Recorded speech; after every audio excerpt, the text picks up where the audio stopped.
Welcome back, ladies and gentlemen, to another episode of Recruit Review. Steven Ostentowski here of MGoFish, bringing you episode 11. Today we're covering the 4-star cornerback out of Harbor City, California, early enrollee Darion Green-Warren. Thank you guys for all the support on episode 10. I upped the like goal to 100 likes. You guys aren't quite there yet. I'll set the same goal for this video. Get that, and I'll get you episode 12 by Wednesday. Make sure you guys participate in the poll up above, in the comments below. Let me know who you want to see. Also, thanks to these fine folks for their Darion Green-Warren suggestions. Beyond that, guys, let's get into it here. All right, his high school. So he transferred from Mater Dei, the powerhouse out of California, to another very strong program, Narbonne High School in California. Might be pronouncing that incorrectly, but he played at Mater Dei before transferring to Narbonne. I'm going to throw his stats up as well as his metrics. I'm going to switch it up today. I'm not going to talk about his stats, but those are up here if you're interested. His metrics are the main thing I want to talk about. His 40 time, 4.67, shuttle time, 4.30, vertical of 29.7. So these numbers alarmed me a little bit because they're much lower than I expected, and I think it points out his main deficiency, which is his overall athleticism. Now, there's lots of things I do like about Darion Green-Warren, but especially that vertical and shuttle time, those are things that I think are very important. You think of a cornerback going out of his breaks, going up for passes, contesting balls. So these are things that I'm a little alarmed about. They're yellow flags, not red flags, but something to keep in mind moving forward here. Looking at his rankings, all services have him as a 4-star. Rivals the most bullish on him. Just outside of it is the top 100 nationally at 123. They have him as number 12 cornerback and 17 in California. ESPN and 247 are a bit lower. ESPN has him around 250.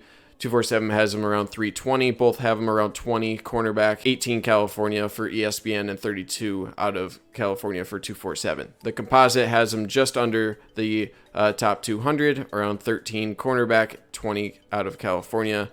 And all sites have him listed around 5'11 to 6 foot and around 185 pounds. For his recruitment, this is a guy Michigan has been going after for quite some time. He was committed to Oklahoma in the summer of 2018. He decommitted in the spring of 2019.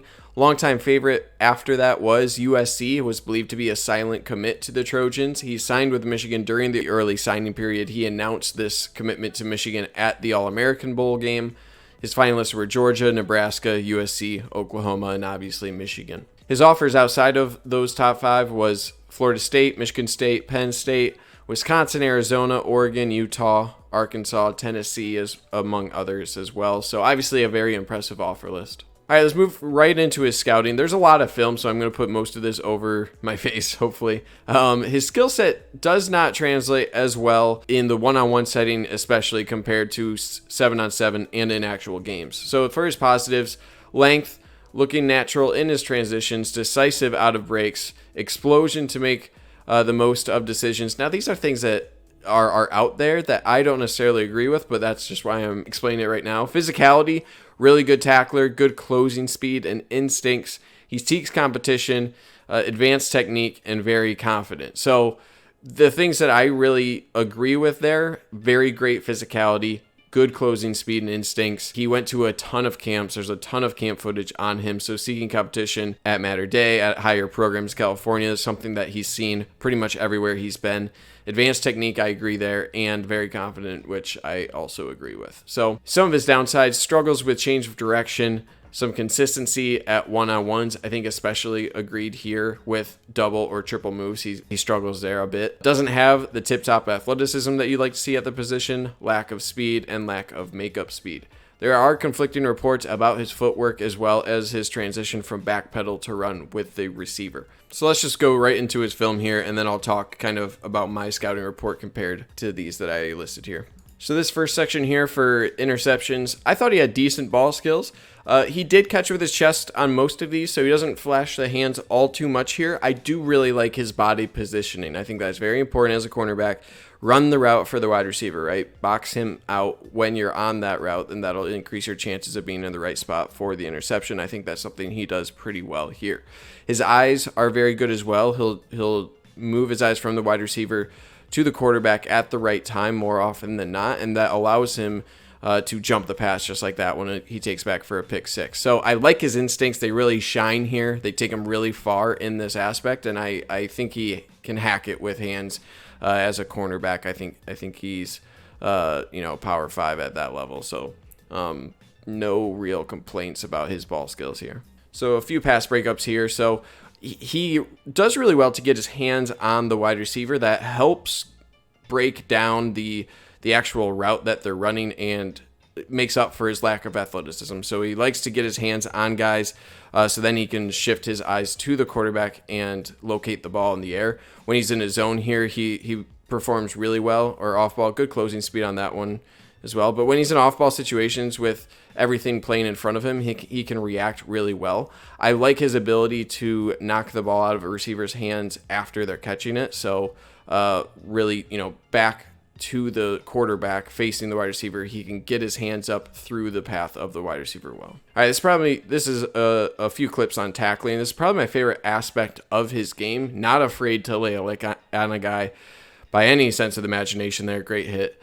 As physical of a corner, I think you'll really see, does well to work off the block there as well. So he comes down nicely on passes out of the backfield, on screens. He shows good explosion in that regard, operating in the open space. There are times that I would like him to react a little bit quicker when he's in his zone, come up faster, and maybe get a potential pass breakup instead of a tackle. There's lots of film of him sitting in his zone and then coming up to make a really nice tackle, but it could be a case where it could potentially be a pass breakup. So overall, though, he wraps up really well, shows great technique, and I do love the physical nature of him as a corner. This next section on coverage here. So more often than not, he's displaying good technique here. I mentioned the hands earlier. He likes to get physical with guys, so want to make sure you don't get penalized for that moving forward.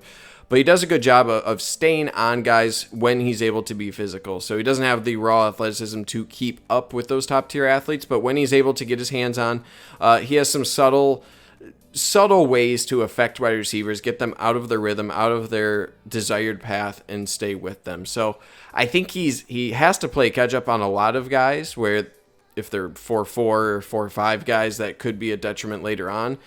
But overall, I do think he's a bit late out of his back pedal, and that's something to watch against those higher athlete guys. He has decent closing speed. It doesn't jump out at me. I like him coming downfield more than catching up on a route. 2 plays here of his blitzing ability. I really like this. I think they should utilize it more. He really comes down fast and hits well, so I really like his blitzing ability. And then here are some clips of some of the bad. So he struggles out of breaks quite a bit, especially on these sort of, I don't know what you call that, a slant and out sort of route. He does do a good job of forcing the fumble there, but he needs to improve his speed out of his back pedal on a second or third move. So right there on the slant, he's just late breaking, and I think that shows in his shuttle time as well. Here on a couple hitches, he's just late to come up to make a play there. So he can't afford wasted movement with those shuttle times. Last couple clips here are really what scare me the most on his physicality can bite at him here, so he gets called for a couple pass interference with his physical nature here. So something to watch moving forward. That's definitely something that'll have to tone down. And then this crossing route here. So this is something we saw against Ohio State, the Alabamas of the world, where these guys with super fast speed, super fast athleticism, you need the ability to stay up with those guys, and those top tier speed guys you need to have the matching athleticism. I'm not sure Darion Green-Warren has that. So my comp here is Brandon Watson, and I think the floor for Darion Green-Warren is Brandon Watson. So Watson himself was 6 foot, 185 out of Maryland before coming to Michigan. He was actually very good his final year for the Wolverines. Watson was a mid 3-star, around 780 nationally. He ran a 4.52 at Michigan's Pro Day. I'm not sure how accurate that was, but Brandon Watson was a guy who was a plus in coverage and a really great corner with a good frame who could compete with most people, right? He was someone who in most games could hack it at Michigan at a Power 5 program like Michigan. When you get to the super slot jitterbugs, the 4-4 guys that Ohio State is trotting out there, you don't want him on the H-back, the KJ Hamlers, Rondale Moores. Like, you don't want Brandon Watson on those guys, and I think that's similar with Darion Green-Warren. His skill set just doesn't match those kind of wide receivers. And it's almost the exact opposite of what we saw with Andre Selden. I covered him earlier in Recruit Review.